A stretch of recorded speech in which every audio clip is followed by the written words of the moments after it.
Exactly. And then I see you in full screen, Marcus. I will never do it again.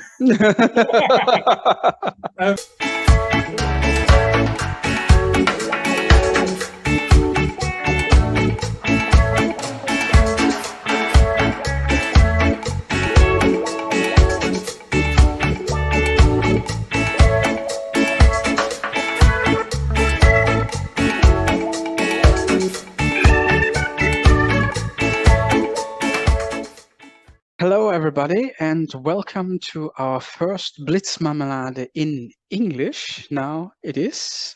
We are starting this, and it's the Blitzmarmelade at Bordel. We merged those two projects together. So Blitzmarmelade is now the podcast of Bordel.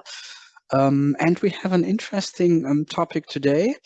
The question is, for facilitators important, but as well for workshoppers, camera on or camera off in a remote meeting or workshop setting. Marcus, with Bordel, we made a poll, a survey, and we have quite striking results. Maybe you can tell us a little bit about that, and then we take it from there.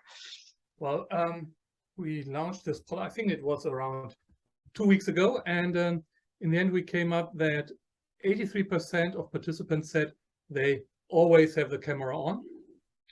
We had 8% saying, well, they have it on when they need it. And 4% said it's always off. And then there were 4% that is using, for example, a Zoom feature called turn off self view.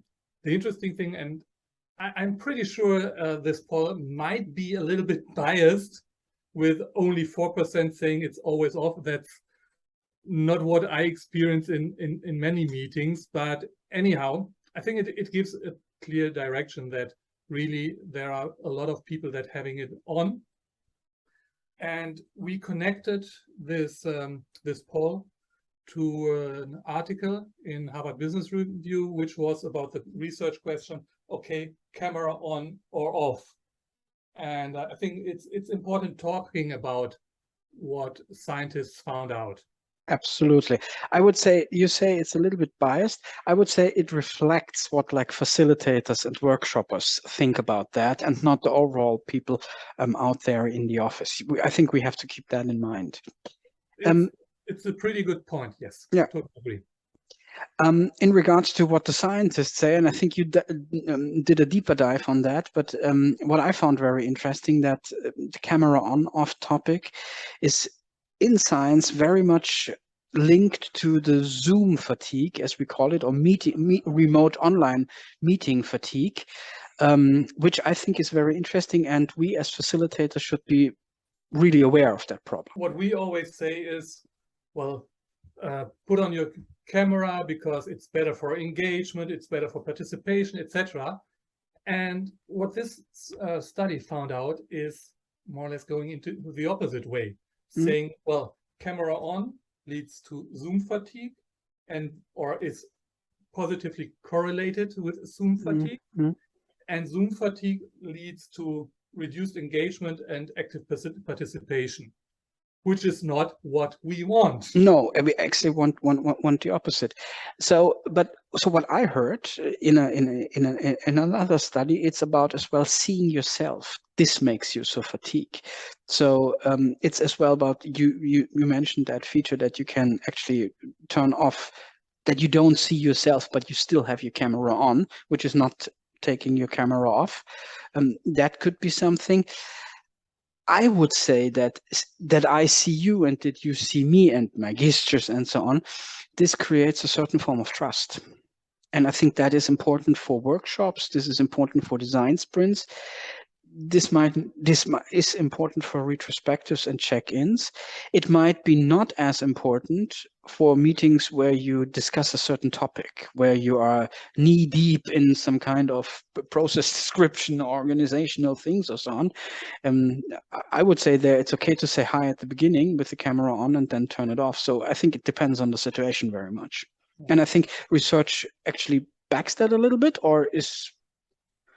Well, I would start with another point, and it is also about the question, how do you measure Zoom fatigue?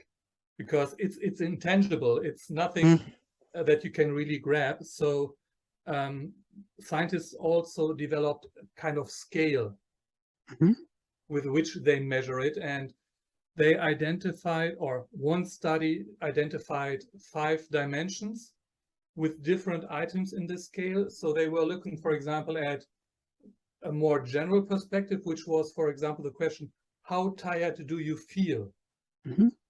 But they were also looking at a visual dimension. How blurred is your vision after a Zoom meeting when you had your camera on? Or about social things. If you wish to be alone after a virtual meeting.